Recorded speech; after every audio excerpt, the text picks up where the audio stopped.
This is the day which we have been given. Let us rejoice and be glad in it. Good morning, everybody. I'm the Reverend Dr. Oscar Sinclair. I'm joined in our chancel this morning by our Minister of Congregational Care, Reverend Laura Cowton, by our Worship Associate, Anna Newton, by all of us here in person or joining us online. It is so good to be together. If this is your first time here at Unity Church, welcome. We are so glad that you are with us. If you've been here for decades, welcome. We are still so glad you are with us. The church is the thing we do together. If you've come here seeking to be spiritually nourished, you are welcome.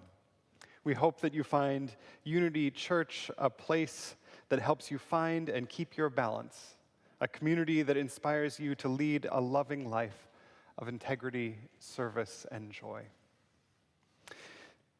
If you are visiting us today, two quick things. The first is that in the pew in front of you, there is a visitor card. If you wouldn't mind filling that out, we will know who you are, what brought you here.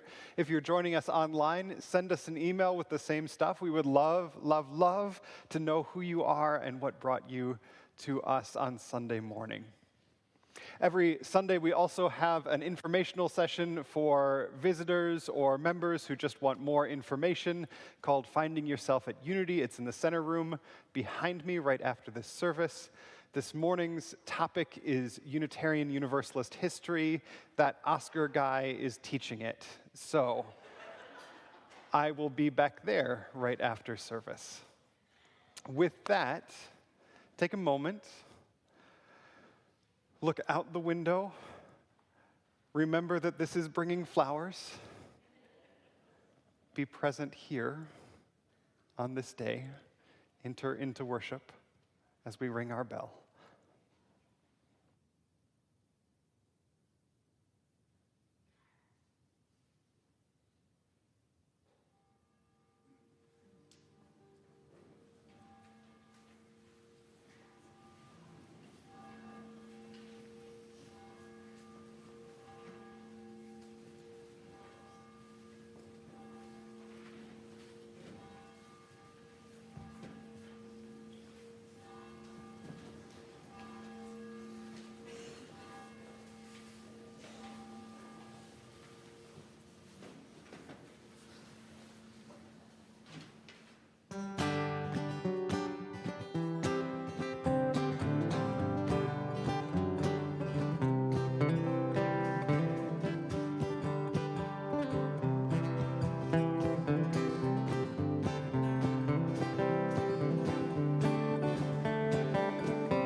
October in a pouring driving rain.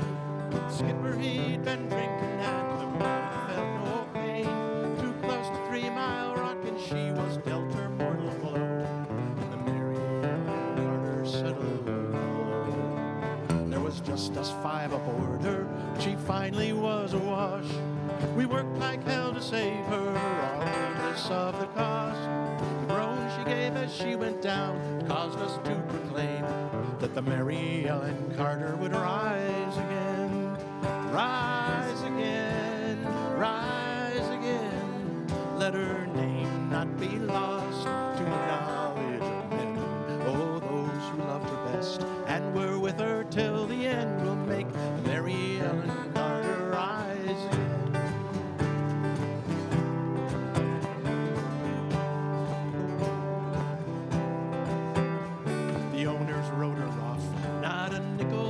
Spend. She gave 20 years of service, boys, and her sorry end. But insurance paid the loss to us, so let her rest below. They laughed at us and said we had to go.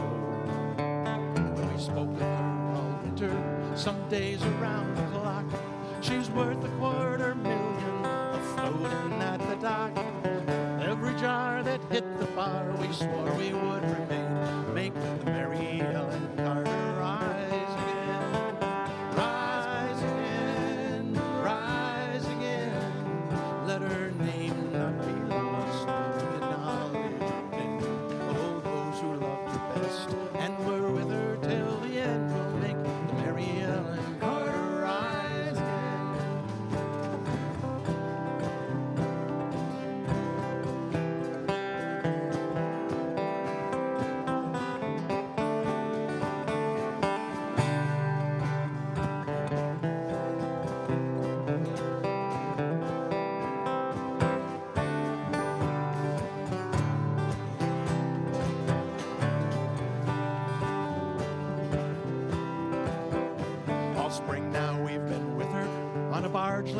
a friend. 3 dives a day in a hard hat suit, and twice I've had the bends. Thank God it's only 60 feet. The currents here are slow, or I'd never have strength to go below. We patched her rents, stopped her vents, dog hatch and porthole down. Put cables to her fore and aft, girded her around. Tomorrow noon we hit the air, then take up the strain and make the Mary Ellen Carter rise again. Rise again, rise again. Let her name not be lost to the knowledge of men. Oh, those who loved her best and were with her till the end will make the Mary Ellen Carter rise again.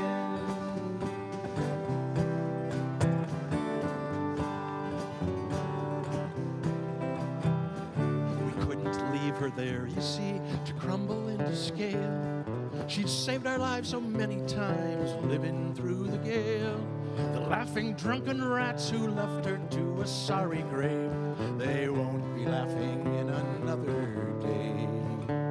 And you, to whom adversity has dealt the final blow, with smiling bastards lying to you everywhere you go, turn to and put out all your strength of arm and heart and brain, like the Mary Ellen Carter rise again. Rise again, rise again. Let her name not be lost to the knowledge of men. Know those who loved her best and were with her till the end will make the Mary Ellen Carter rise again. Rise again, rise again. Though your heart it be broken, life about to end. No matter what you lost, be it a home, a love, a friend, like the Mary Ellen Carter rise again.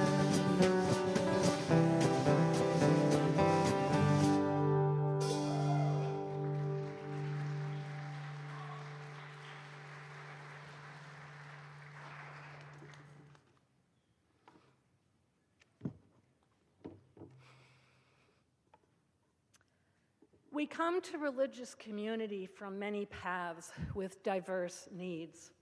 If you have come here seeking comfort, may your pain be soothed. If you have come here looking for answers, may you find new questions. If you have come here seeking purpose, may your call be awakened. If you have come here hoping to build a new way, may the path be open to you. Please join me in reading the words printed in your order of service as we kindle our chalice flame. We light this chalice as a symbol of our faith, the light of truth, and the warmth of love. Us with the opening hymn, which is printed in your order of service. If you don't know it, you'll pick it up.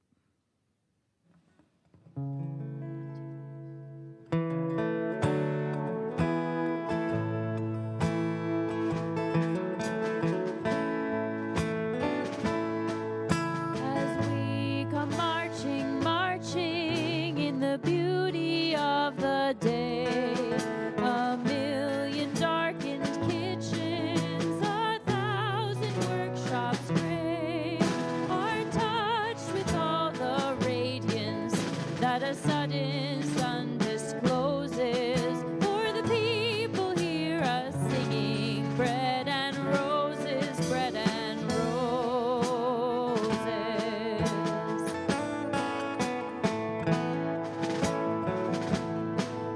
As we come marching, marching, we battle to for men, for they are women's children, and we mother them again. Our lives will not be sweated from birth until life closes. Hearts starve as well as bodies. Give us bread, but give us roses.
Practice makes perfect, or a few good notes.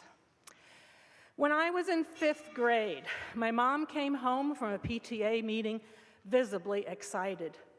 Did you know you could learn to play an instrument? Now, at that point in my life, this was not exactly my top priority, but I was soon outfitted with a rented violin, bow, and black case.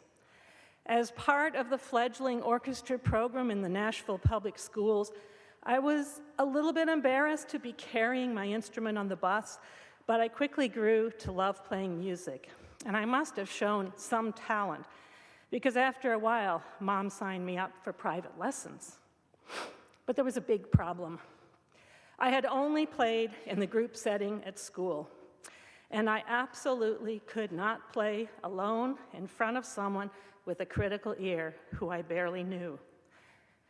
Call it stage fright or whatever, but I had a severe case of bow vibrato, which is where your right hand shakes so much that the bow skitters across the strings. And my left hand skewed the pitch of every note. It was a disaster. And at the end of the semester, the teacher told my mom not to waste any more money on lessons. Luckily, I had the school program to fall back on, and the hurt of that moment faded until it was my child's turn to start lessons. We were searching for a clarinet teacher, someone who would be more sensitive than my teacher of years ago. And as I was signing him up, a question bubbled up from deep inside me. Do any of your teachers take adult students? There was kindness in her voice. Would this be for you? What instrument do you play? My new teacher was wonderfully supportive. Soon I was practicing, but more importantly, I was learning how to practice. I was working on new music, new literature, and loving it. And then came the day when she told me there would be a recital. Would I play my piece? Oh God, stand up in front of people and play? Somehow I got through that recital. It was me, a woman in her 40s, up there with a bunch of kids, most of them under 10, every one of us scared, and none of us perfect. If I could just focus on the music itself and let muscle memory take over, perhaps I could ignore the audience. After it was over, I knew I had played at least a few good notes. This was important. It was something I could build upon. That little bit of self-realization opened a door for me. It gave me courage and strength to keep playing and practicing violin. When I think of how I want to be in this world, there are many things I would like to do better. Striking up with a conversation with someone I've just met, for instance, or, and this is harder for me, cold calling someone to talk, or that forgotten social skill, writing letters, contacting elected representatives, or, heaven forbid, apologizing for a hurt I have inflicted on another. Having been on the receiving end of a brother's out-of-the-blue phone call just to chat, and of notes from friends of condolence or joy, I know these actions are social glue and deeply meaningful, yet I struggle to initiate them. The excuses are legion. I'm out of stamps or paper, and I'll do it after I finish, and you can insert any number of important tasks in that bracket. But the deeper truth is that these acts also require an uncomfortable level of vulnerability and skill. Sometimes I don't know what to say, or if the person even wants to talk to me, or I fear the response. I convince myself I don't know enough. Quite simply, I am out of practice. In Sangha on Tuesday nights, KP reminds us to practice right thought, right speech, right livelihood. And this church reminds us to go deep quickly with each other. Given the times we are in, as I reflect on the powerful messages delivered from this chancel and pulpit, I know I need to flex those muscles again. Or, in the word of a famous ad campaign, just do it.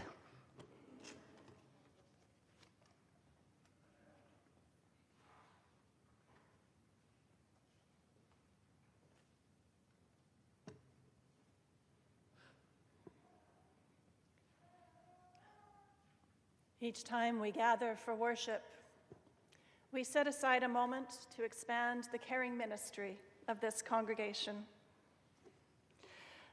Let us take this moment now.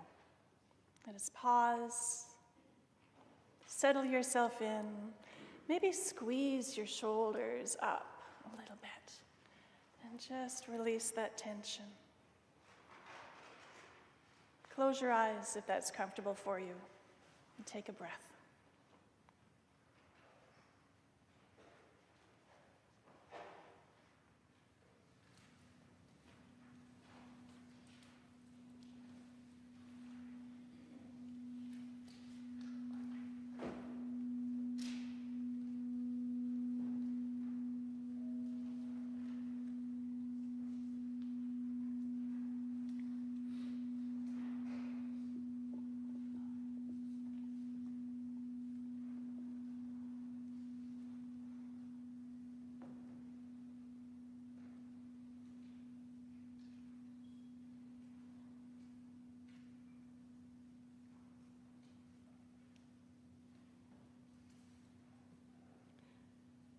In this community, we generously give and openly receive compassionate care in times of joy and sorrow and transition. Together, we recognize the cycle of life and death, the circle of love and compassion and witness that is at the center of this and every sacred community. From among us today, we are delighted to celebrate the birth of Calvin Matthew Trent Sinclair, who arrived Wednesday morning, March 26th, to Lindsay and Galen Trent Sinclair. Galen is Oscar's sister. Everyone is doing well and are thrilled to meet Calvin Matthew. This is Oscar and Stacy's first nibbling and Ailish's first cousin, and I can tell you everybody is excited about this baby. Welcome to the world, Calvin Matthew. Leah Rivamonte and Matt Brown are delighted to announce the surprise wedding of Leah's daughter and Matt's stepdaughter, Sophie Kissen, to her longtime partner, John Owen, on March 25th. Their families are elated by this momentous event and impressed by the couple's skill at keeping a secret. Congratulations to the happy couple. And we send our healing prayers to Kathy Park, mother of our Laura Park. Kathy had heart surgery on Monday, March 24th, and is recovering well at home with gratitude for medical technology and the favorable anatomy that allowed her to go home the next day with a better working tricuspid valve. And we lift Laura Kordek in our care as she holds many griefs. Her brother, Stephen James Klingel, died peacefully at home in North Carolina last Sunday, March 23rd, from a recurrence of lymphoma that had gone into remission in January. Laura's sister, Cindy's husband, Donald Spring, is in hospice with pancreatic cancer. And Laura, Cindy, and their two brothers, James and Stephen, who are both deceased now, they grew up at Unity and continue to be held by this caring community in these difficult threshold times. And we hold our partner church community in Homorod St. Peter, Romania, in our caring embrace as they grieve the death of Edith Jacob, a 38-year-old mother, wife, and shopkeeper who've been dealing with serious health issues for several years. Her death has shaken the whole village. Her beautiful singing voice and presence will be deeply missed by all. And we send our prayers to Edith's husband, Gabor, their son, Zilard, and their daughter, Nora.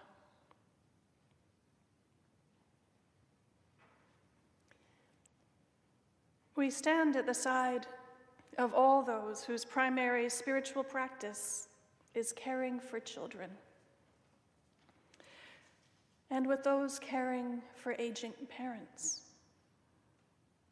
with those who live with grief and chronic pain, with illnesses, seen and unseen, those struggling with mental illness, those living with addiction. We pray for our neighbors in prison, those who care for family members in ill health,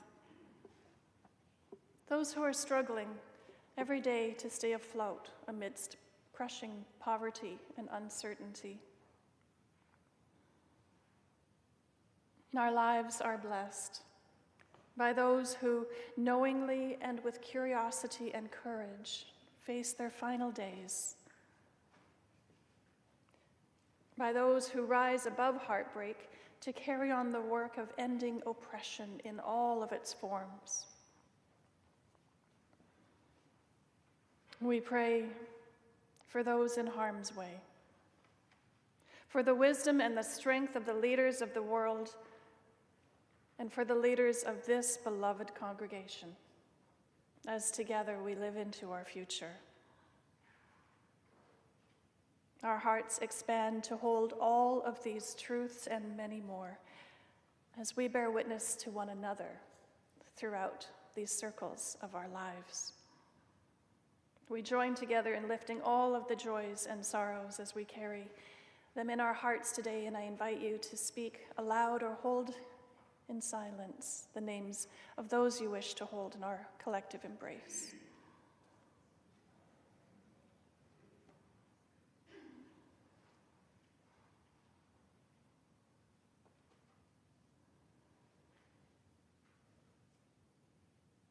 We lift all of these names shared silently and aloud, and for all of the unknown names of the victims of the devastating earthquake that struck Thailand and the war-torn Myanmar region. We send our prayers of support to the survivors and the relief workers who are searching for survivors. And each year on March 31st, tomorrow, we honor International Transgender Day of Visibility. We celebrate the joy and resilience of trans and non-binary people everywhere with this prayer from Reverend Barb Grieve, followed with silence for our own reflection. Blessed are the trailblazers who brought us this far and are still trailblazing, still celebrating. Blessed are the drag queens and kings who remind us not to take life too seriously. Blessed are the gender benders, non-binary, gender fluid, and third gender folk, those who challenge us to reframe our gender paradigm. Blessed are the young ones who present fearlessly from the start. Blessed are their parents who make space for freedom and love their children fiercely. Blessed are the siblings and relatives who educate, support, and love us as we are. Blessed are the genderqueer youth who are struggling and persist. Blessed are the 90-year-olds just coming out, and those who have been out for decades. Blessed are those whose lives were cut too short. May their stories live on through us. Blessed are the survivors. May they keep on living. Blessed are the allies, learning to be accomplices.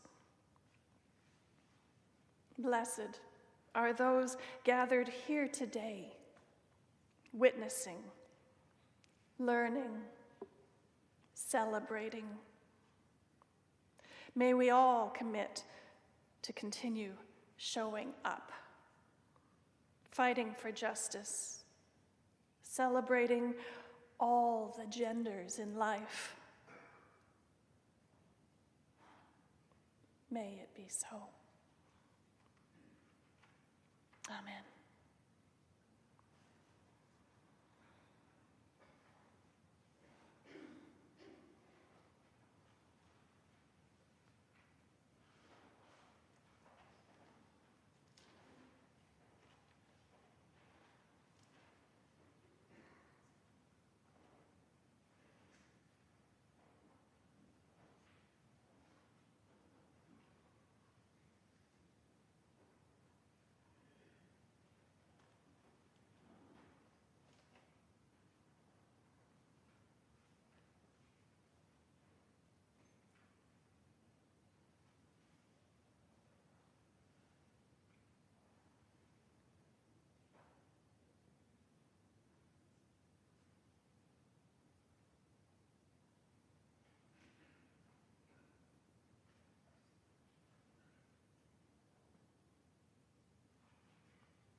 Blessed be.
Unity Church is framed by statements of conscience, known as its ends statements.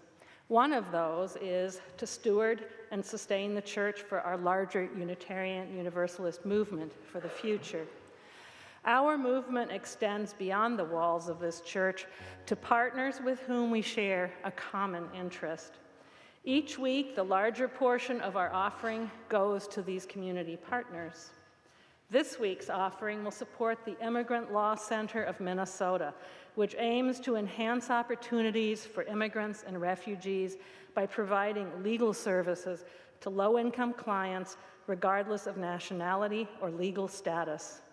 Its three-pronged model, direct legal services, education, and advocacy, allows the Immigrant Law Center to prevent and respond to legal problems.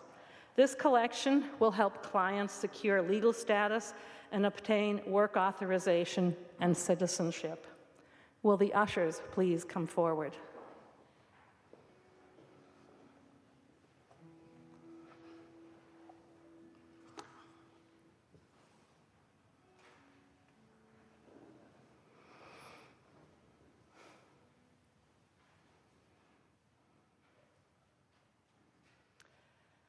May the work of our hands and the generosity of our hearts be given in gratitude this day. Let the offering now be taken.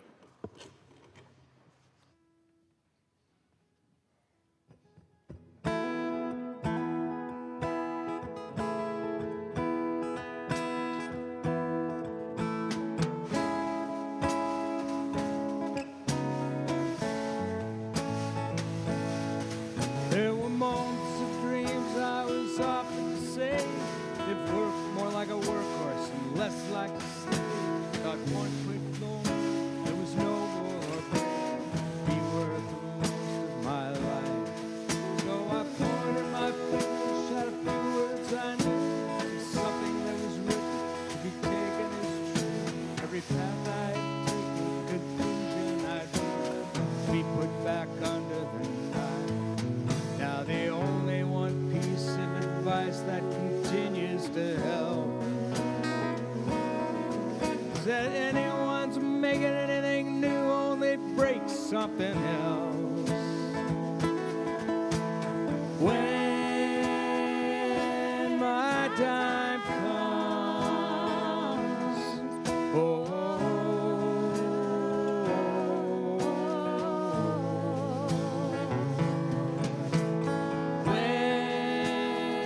when my time comes,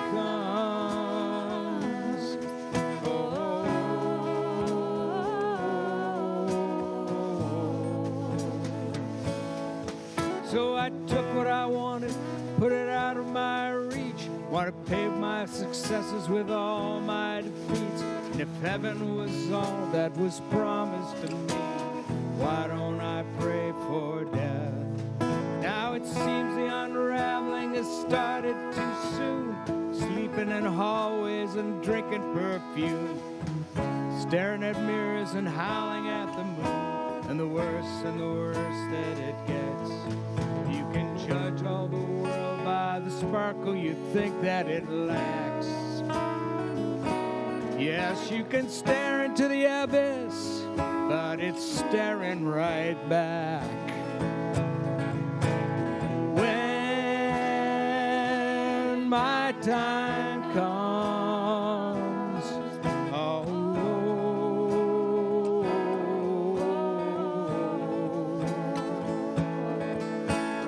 when my time comes,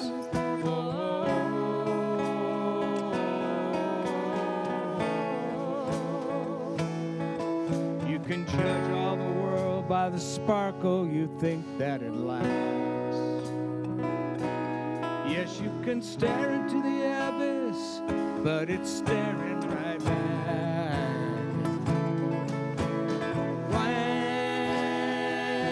When my time comes,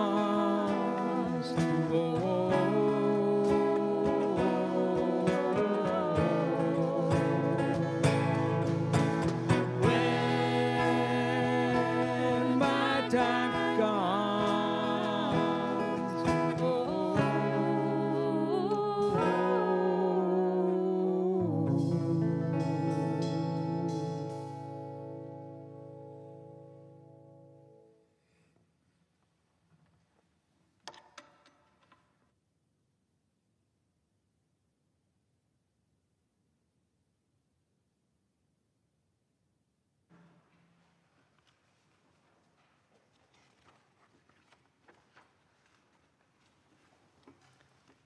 A prayer for courage. Grant me the strength to manifest the 7 forms of courage. The courage to remain silent in the face of persecution, when a word would be complicit, when it is easier to lie. The courage to speak when silence would collude in the wrong, when silence abandons another to danger or attack, when affirmation upholds truth. The courage to act on behalf of the innocent, to protect the vulnerable from the oppressor, to heal the wounded.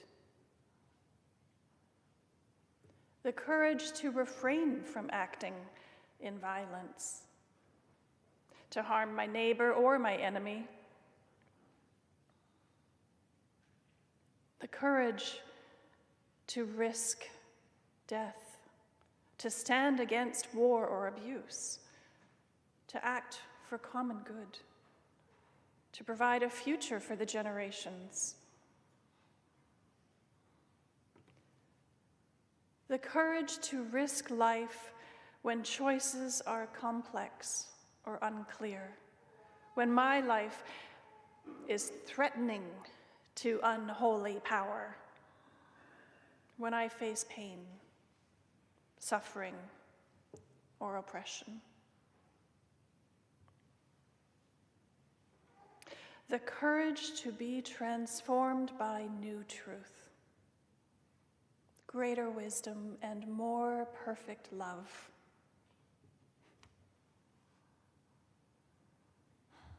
May it be so.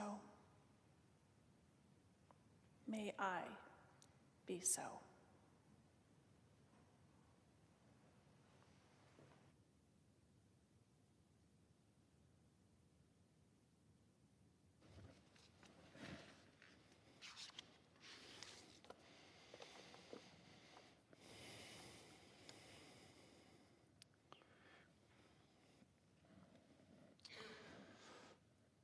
A week and a half ago, I was walking down the hallway upstairs after launching our Lenten series on spiritual practices when a member of the congregation pulled me aside. I get the feeling, she told me, like you and the other ministers here are trying to get us ready for hard times. To which I could only say, and I can only say, yes. Absolutely. It's not an accident that truth and courage have featured prominently as themes in the last 2 months. I spent this last weekend with Unity's Board of Trustees as they distilled down 900 comments and interactions they gathered this spring into a draft of ends statements that will guide our work together over the next 5 years. And the thing that we started with in the room, looking at the many, many responses you all gave us, was how much the state of the world is on everyone's mind. How will we rise to meet this moment? What does it mean to live in this country right now? What will come next? Will we make it? So no, it's not an accident that we've been talking about courage the last 5 weeks, from strategies to organize, to stay united, to critique the systems that we are in, to tell the stories of Unitarian Universalists, to meet the moments that they found themselves in. We're going to need that for the next 4 or 5 years. I don't think that there are easy days ahead, and rather than battening down our hatches and checking the door locks, I want us checking our toolboxes and making sure that our first aid kits are fully stocked to make sure we have what we need to help as many as we possibly can. So that means talking about courage. It's right there in our values. What do we say we're about here at Unity Church? Wonder, open-hearted engagement, courageous action. Those are the values that ground our work here, that give us our mission in the world, the ends that we hope to live into. They all start with those values. But what's courage? If you're going to take courageous action, we should probably get clear on exactly what that is. There's a way in which courage is sort of a Potter Stewart thing, right? Potter Stewart, the former Supreme Court Justice who was asked to define pornography, said, well, I can't really put it into a definition, but I know it when I see it.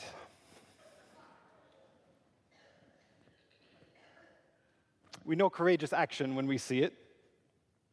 We heard the story of Martha and Waitstill Sharp last week, along with everyone that helped get refugees out of Europe during World War II, and we can say, yes, that was courageous. We see it, we recognize it. But the danger is that when we set it up that way, when we put courage on a pedestal and say we'll know it when we see it, courage becomes something to admire, not something to participate in. And we're going to need to participate together, each of us, probably soon. So let's keep going. Now, the good news is that human beings have been trying to understand courage for millennia. The opening question of the Bhagavad Gita, one of the sacred texts of humanism, opens with a question: will Prince Arjuna enter into battle? Or will he take a break, leave the field? Around the same time, but in a different part of the world, the Greek philosopher Aristotle was taking up similar questions.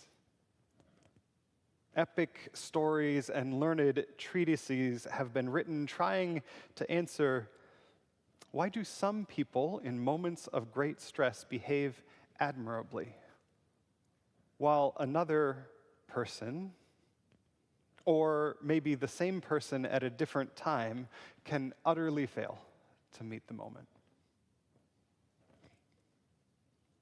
Aristotle's answer in a long examination of ethics is that courage is a virtue. And virtues to Aristotle have two components.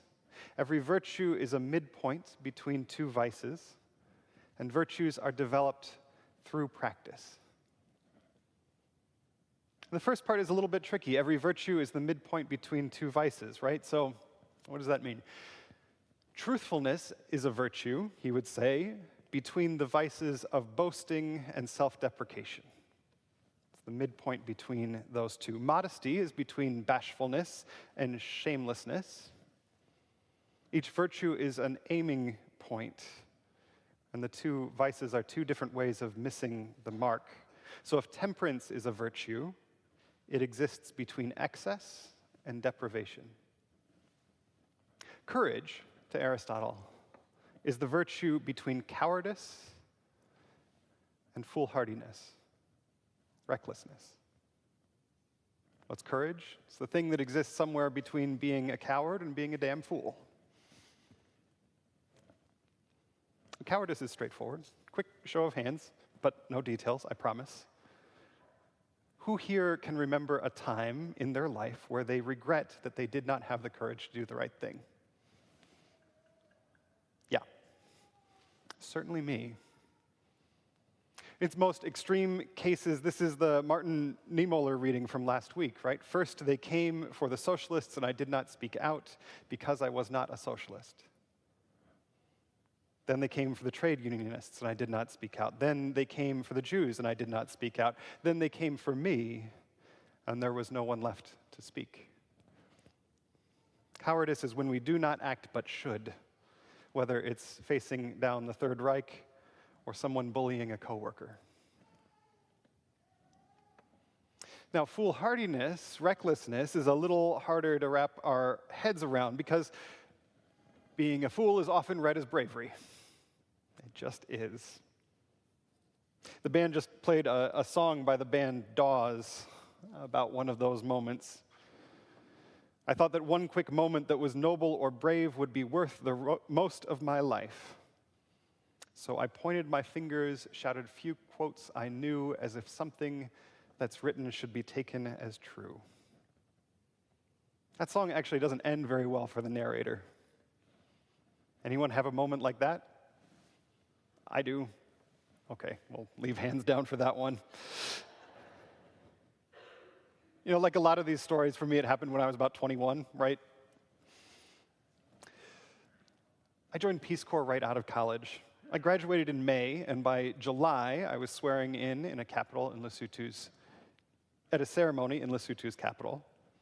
And a week later, I remember standing in the back of a white pickup truck with a red, white, and blue Stars and Stripes and Dove logo on the side of it, same logo that was on my hat, tossing my worldly possessions out of the back of the truck and jumping into village life in Bobete, a tiny village, a very, very, very long way from anyone or anything I knew.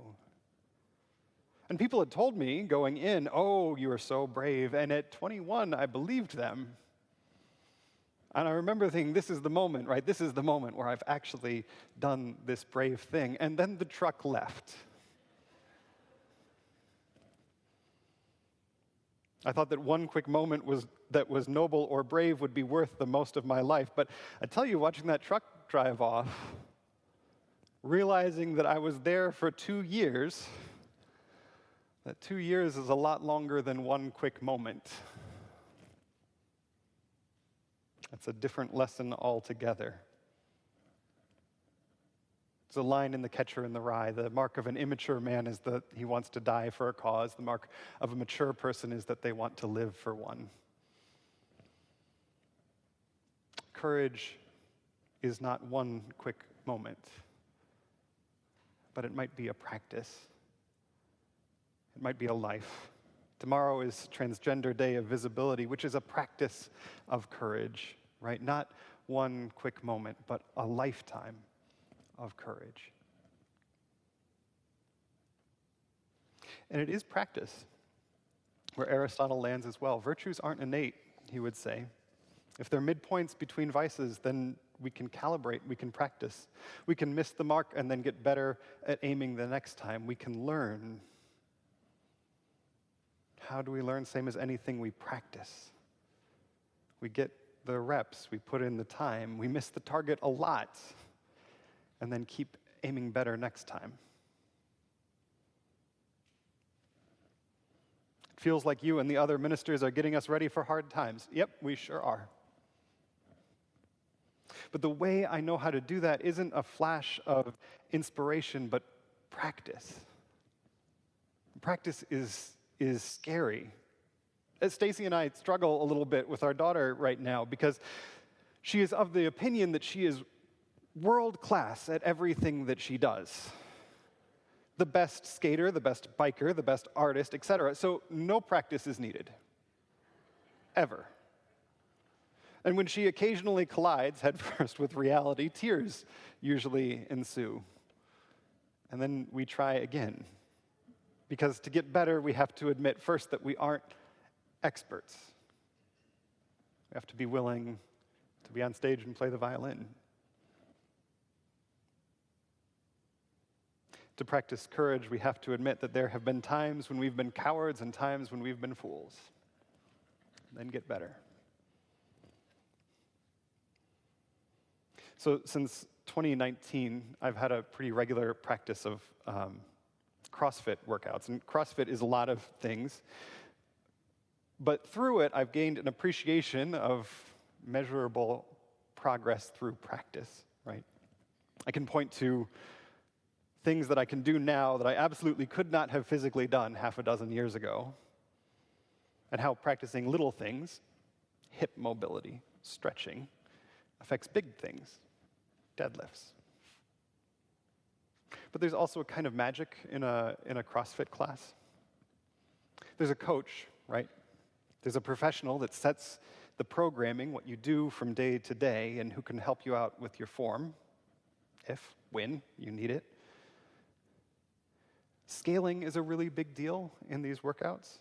The measure of a good CrossFit workout isn't the weight you lift or the speed you run, but whether or not you are working out hard. Everyone does what's challenging to them. I will never be able to keep up with the 20-year-olds. Never again. That's hard for me, but I will never be able to keep up with the 20-year-olds, the former college athletes, doing bar muscle-ups, but I can practice very slow, very deliberate pull-ups, and I can sweat as much as they do. And workouts always happen in the context of a community. New milestones are celebrated together. Hard days get plenty of commiseration. What could that kind of practice look like at a church? For virtues, for courage. You've got coaches, you've got many of them at Unity.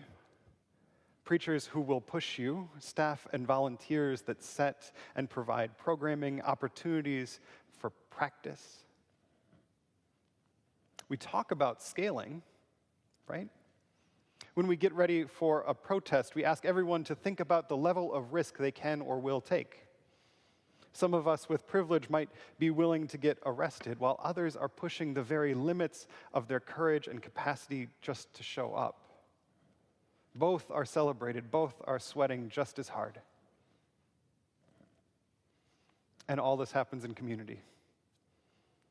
We are there to celebrate milestones. We are there to get each other through hard times. The way we get better is to practice. Whether violin, lifting heavy things, or having courage, or singing. So, one more practical lesson in what it means to practice.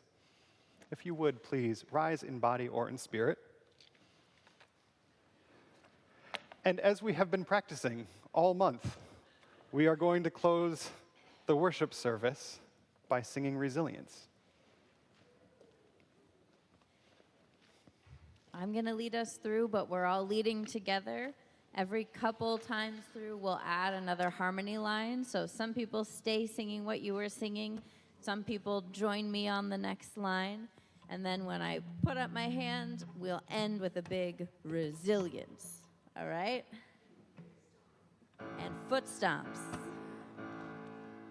Resilience. We are strong, shoulder to shoulder, keep moving on. Resilience,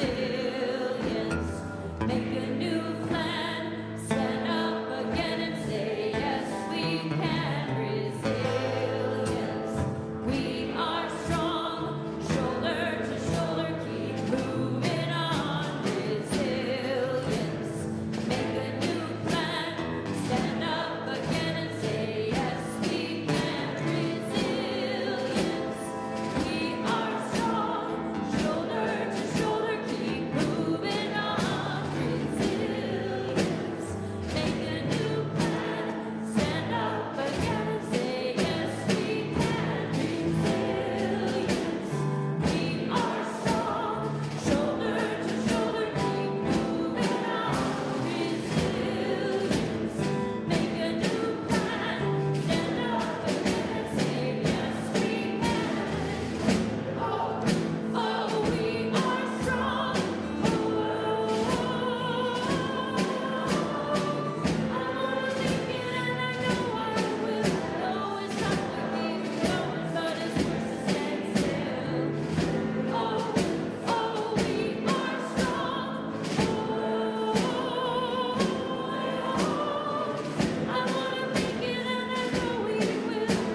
One last thing.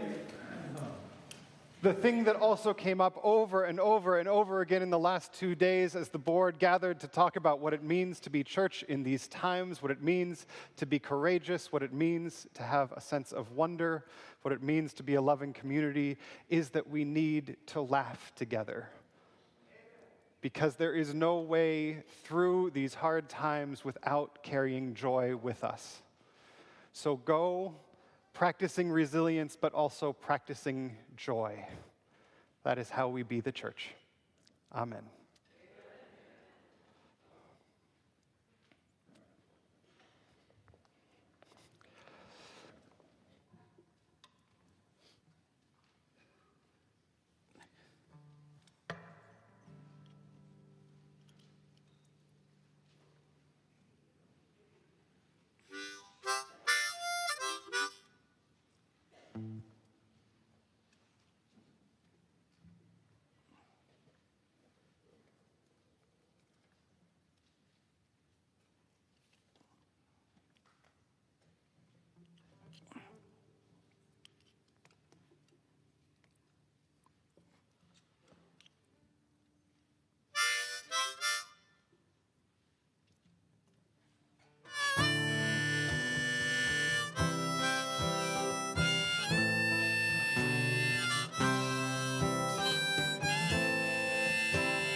Come the war,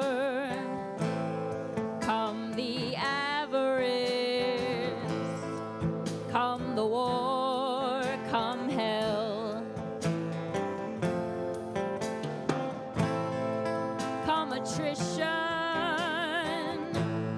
come the reek of bones, come attrition, come hell. This is why we fight, why we lie awake. This is why we fight. And when we die, we will die with our arms unbound. This is why we fight. Come hell.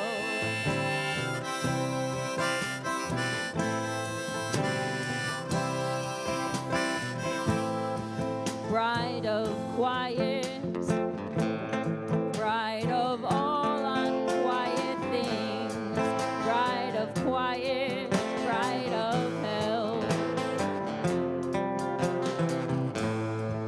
Come the archers, come the infantry, come the archers of hell. This is why we fight, why we lie awake. This is why we fight. And when we die, we will die with our arms unbound. This is why we fight. Come hell. Come hell.